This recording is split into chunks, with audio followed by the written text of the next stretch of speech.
पाप करो सब कोई, ऐसी बात संत कैसे कह सकते हैं? लेकिन इसमें क्या कहा है? पाप करे प्रभु जी मिले, तो इसमें पाप शब्द है, उसको अलग करना पड़ेगा। पा पकरे प्रभु जी मिले, क्योंकि पा यानी क्या? पा यानी ठाकुर जी के चरण, पा यानी ठाकुर जी के चरण। तो यहां संत क्या कहते हैं? पाप करे प्रभु जी मिले नहीं, पर पा यानी चरण पकरे प्रभु जी मिले। पा पकरे सुख होए, पा पकरे मुक्ति मिले, इसलिए पा पकड़ो सब कोय।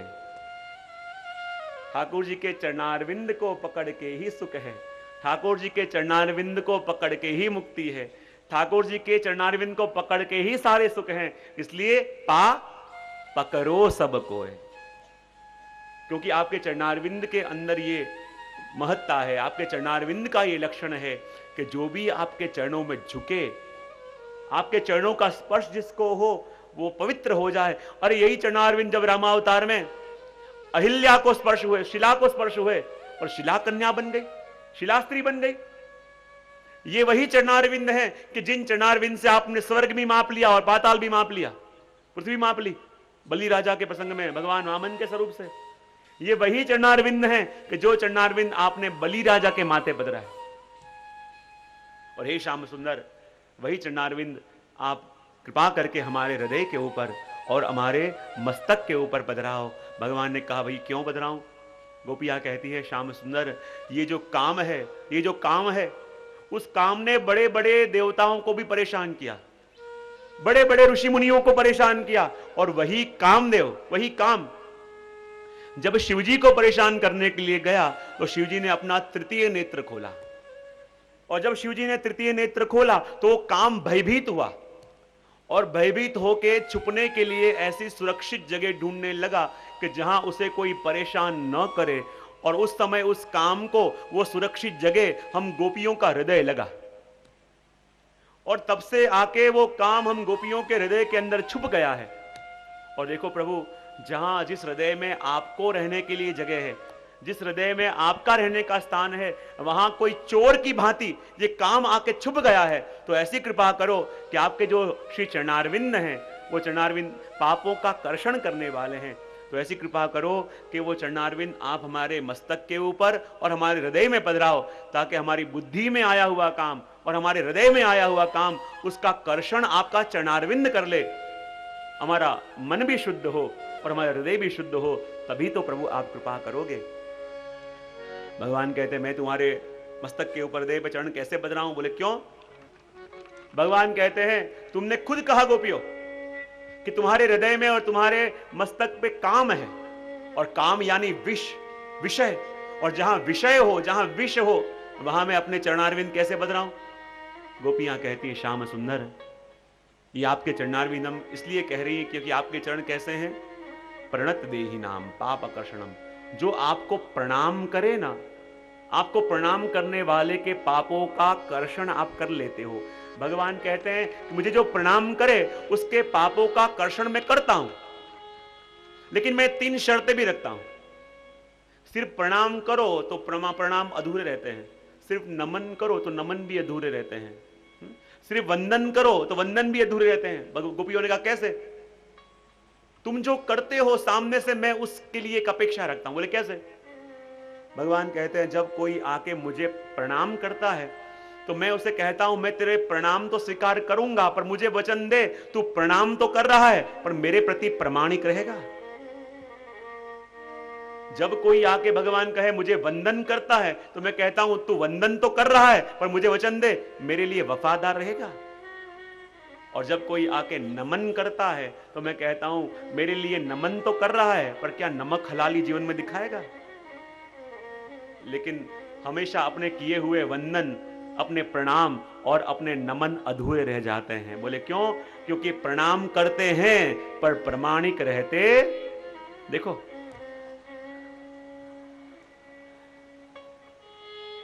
इंदौर के वैष्णव बहुत अच्छे हैं, भागवत जी के सामने सब कबूल करते रहते हैं। कोई वस्तु कबूल कर लो तो चली जाओ अंदर से। प्रणाम तो प्रभु को करते हैं पर प्रामाणिक रहते नहीं हैं। प्रभु को वंदन करते हैं पर वफादार रहते नहीं हैं, और प्रभु को नमन करते हैं पर जिसका नमक अपन खा रहे हैं उसके प्रति नमक हलाली रखते नहीं हैं। और भगवान कहते हैं वंदन सारे लोग करते हैं पर पापों का कर्षण इसलिए नहीं हो रहा क्योंकि उनके करे हुए वंदन, उनके करे हुए नमन और प्रणाम अधूरे ही रह जाते हैं।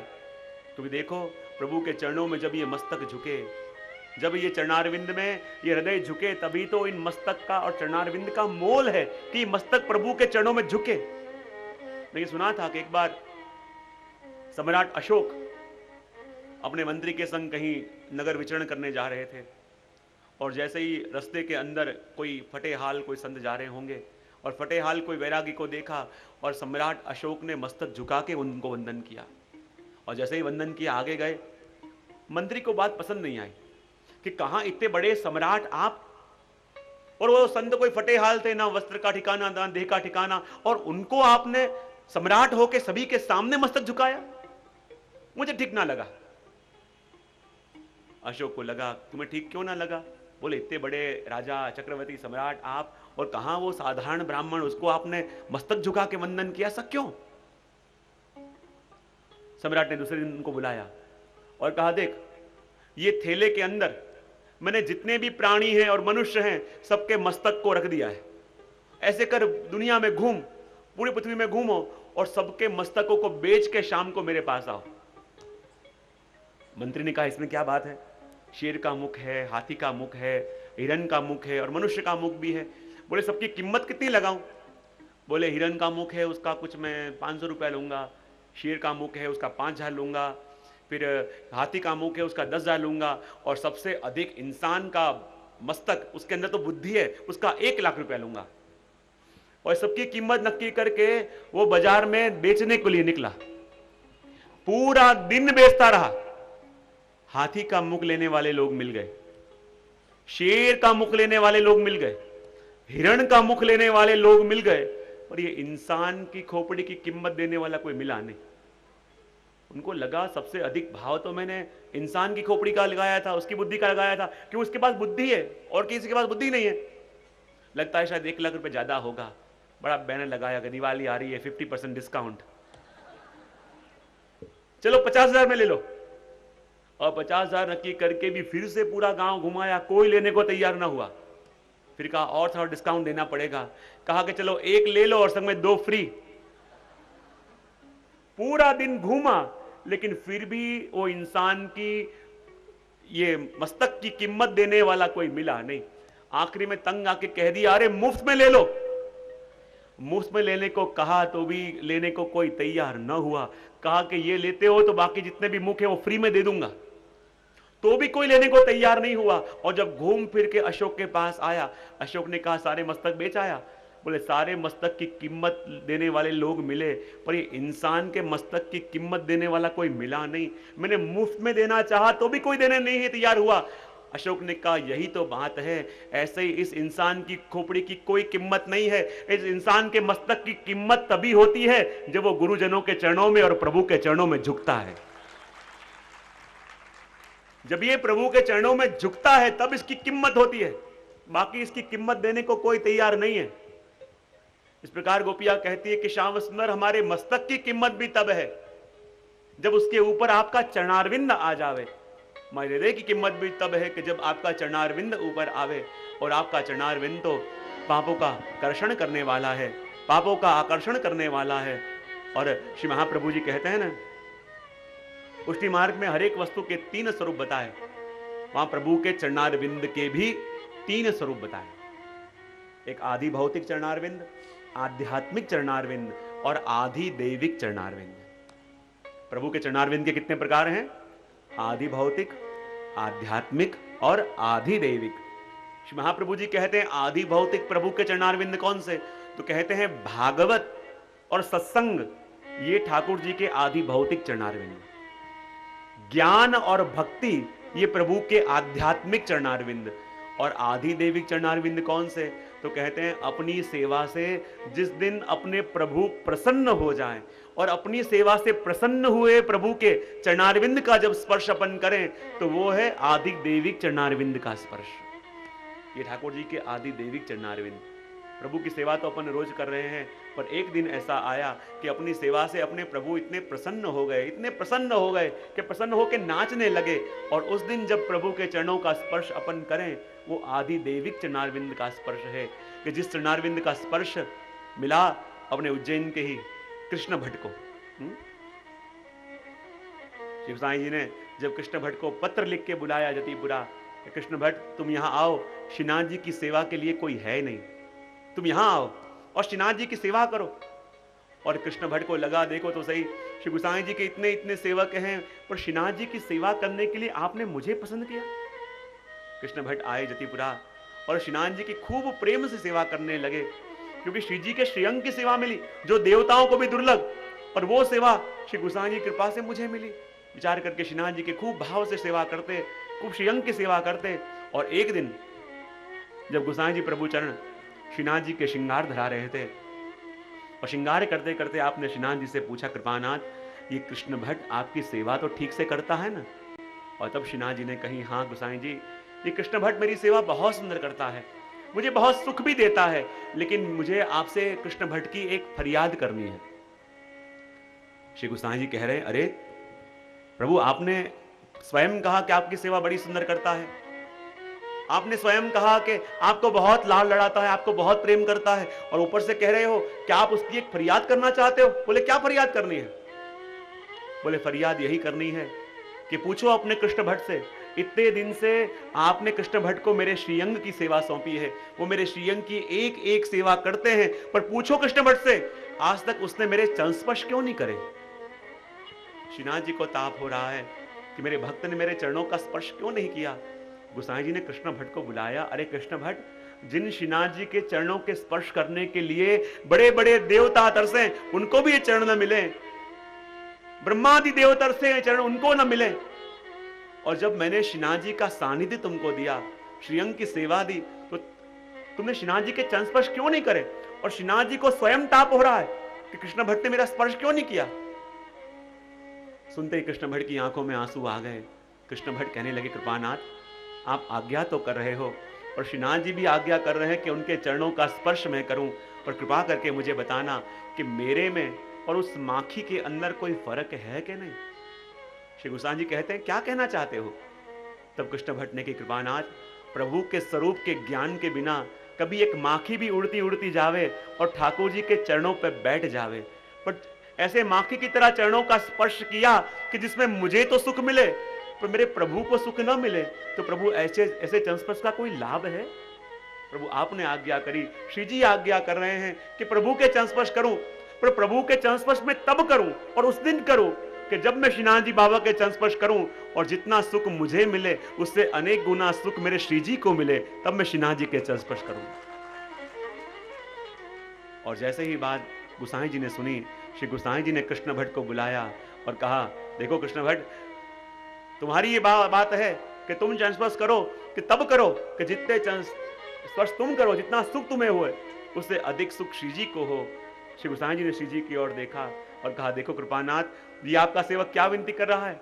ये कह रहा है कि ये आपके चरण स्पर्श करे, पर तब करे कि जब ये आपके चरणों का स्पर्श करे और जितना सुख उसे होगा उससे भी अधिक सुख आपको मिले, तब ये चरण स्पर्श करे। तब श्रीनाथ जी ने कही, हाँ गोसाई जी, आप कृष्ण भट्ट को कहो कि आए और आके मेरे चरण स्पर्श करे, और मैं उसे प्रमाण देता हूं कि जब मेरा स्पर्श करेगा और जितना सुख उसे होगा उससे लाख गुना सुख मुझे प्राप्त होगा कि मेरे भक्त ने मेरे चरणों का स्पर्श किया। श्री गोसाई जी ने कृष्ण भट्ट से कही, देख कृष्ण भट्ट, तेरे भाग्य कैसे, श्री जी स्वयं कह रहे हैं कि जब तू श्रीनाथ जी के चरणों का स्पर्श करेगा तो जितना सुख तुझे हो उससे अनेक गुना श्री जी को होगा, इसलिए कह रहा हूं अब श्रीनाथ जी के चरण स्पर्श कर ले। तब कृष्ण भट्ट कहते हैं, कृपानाथ, जब श्री जी स्वयं आज्ञा कर रहे हैं कि मेरे चरणों का स्पर्श कर लो, श्री जी ने स्वयं आज्ञा कर दी कि मेरे चरणों का स्पर्श करोगे तो जितना सुख तुम्हें हो उससे भी अधिक सुख मुझे होगा, पर मैं भी गोसाई जी का सेवक हूं, मैं भी गोसाई जी का टेकीला सेवक हूं, और श्रीनाथ जी आज्ञा कर रहे हैं मेरे चरण स्पर्श कर, पर मैं चरण स्पर्श प्रभु आज आपके करूंगा, पर तब करूंगा कि जब आप अपने दोनों चरणारविंद ऊपर करके मुझे चरण स्पर्श दो, तो मैं चरण स्पर्श करूंगा। और जैसे ही कृष्ण भट्ट की बात सुनी और श्रीनाथ जी बाबा जो खड़े हुए थे अपने खंडपाठ के ऊपर विराजमान हो गए और विराजमान होके अपने दोनों चरणारविंद ऊपर कर लिए। लो कृष्ण भट्ट आज जितना लूट सको लूट लो। और भागते भागते कृष्ण भट्ट आए, श्रीनाथ जी के दोनों चरणों को लेके कभी अपने मस्तक पे पधरावें, अपने हृदय पे पधरावें, अपने नेत्र पे पधरावें, आंखों से अश्रुओं की धारा बहती जाए और श्रीनाथ जी के चरणारविंद का प्रक्षालन करते जाएं। और ये चरणों का स्पर्श है आदि दैविक चरणारविंद का स्पर्श। और गोपियां भी क्या चाहती हैं कि प्रभु हमें आपके आदि दैविक, आदि भौतिक के नहीं, आदि दैविक चरणारविंद का सुख चाहिए कि जब आप हमारे हृदय पे चरण पधराओगे तो हमारे हृदय के अंदर जो मलिनता आ गई है, जो काम आ गया है छुपके से, वो दूर होगा और तभी आपकी प्रसन्नता हम प्राप्त कर पाएंगी। हे कृपानाथ कृपा करो और कृपा करके आपके श्री चरणारविंद, कृपा करके आप हमारे मस्तक के ऊपर और हमारे हृदय के ऊपर पधराओ ताकि चोरी छुपके से वो चोर की तरह जो काम आके हमारे हृदय में और हमारे मन में छुप गया है वो दूर हो जाए। भगवान ने कहा गोपियों मैं तुम्हारे मस्तक पे और हृदय पे पैर कैसे बदला दूं, चरण कैसे बदला दूं? बोले क्यों?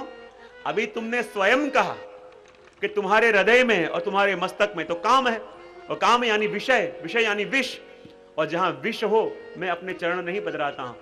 गोपियां कहती श्याम सुंदर जब हम आपको कह रही हैं कि आप अपने चरणारविंद हमारे हृदय पे और हमारे मस्तक पे पधराओ और आप कह रहे हो कि आप चरणारविंद इसलिए नहीं पधराओगे क्योंकि हमारे हृदय में और बुद्धि में विषय है, विष है, तो प्रभु आप याद करो आपके चरणारविंद कैसे हैं। प्रभु ने कहा कैसे हैं, और गोपियां कहती हैं फणी फणार्पितम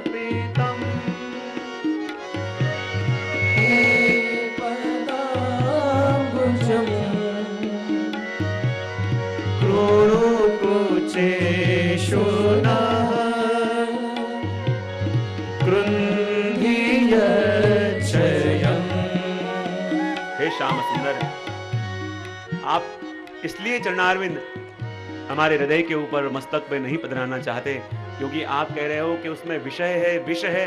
लेकिन प्रभु याद करो आपके चरण कैसे हैं? बोले कैसे हैं? फणी फणार्पितम। ये वही चरणारविंद हैं कि जो विष से लबालब भरे हुए काली की फणाओं के ऊपर नाचे थे। वो विष से लबालब भरे हुए काली की एक एक फणाओं पे आनंद ले लेके आप नाचे थे। और जैसा तांडव नृत्य आपने काली की फणाओं में किया था, तो जो काली की फणाओं के ऊपर आप नाच सकते हो, अपने चरणारविंद पधरा सकते हो। और काली तो पूरा विष से भरा हुआ था, तब आपको विष नहीं दिखा, तब आपको विषय नहीं दिखा। और जब वही चरणारविंद हम अपने हृदय के ऊपर और मस्तक में पधराने को कहती हैं, तब आपको विषय दिखता है, तब आपको विष दिखता है।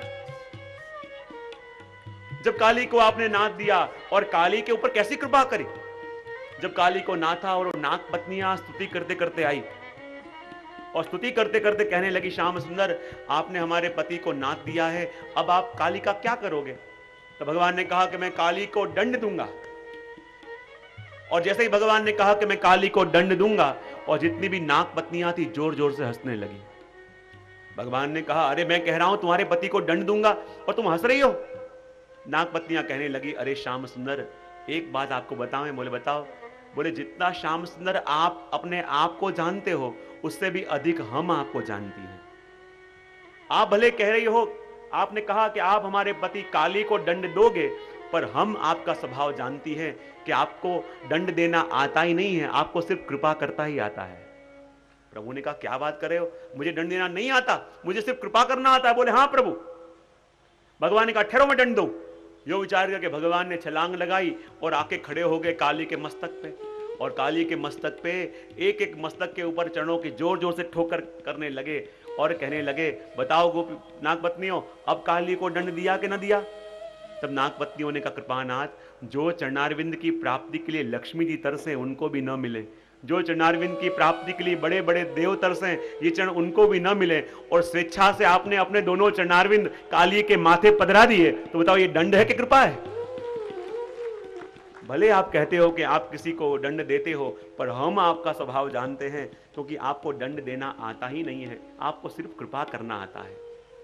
और आपको शर्म आ गई, गोपियां कहती हैं, और आप कूद के नीचे आए और नीचे आके कहे देखो अभी दंड देता हूं, और अपने हाथों से काली के माथे प्रहार करने लगे और कहे देखो अब दंड दे रहा हूं कि नहीं दे रहा हूं।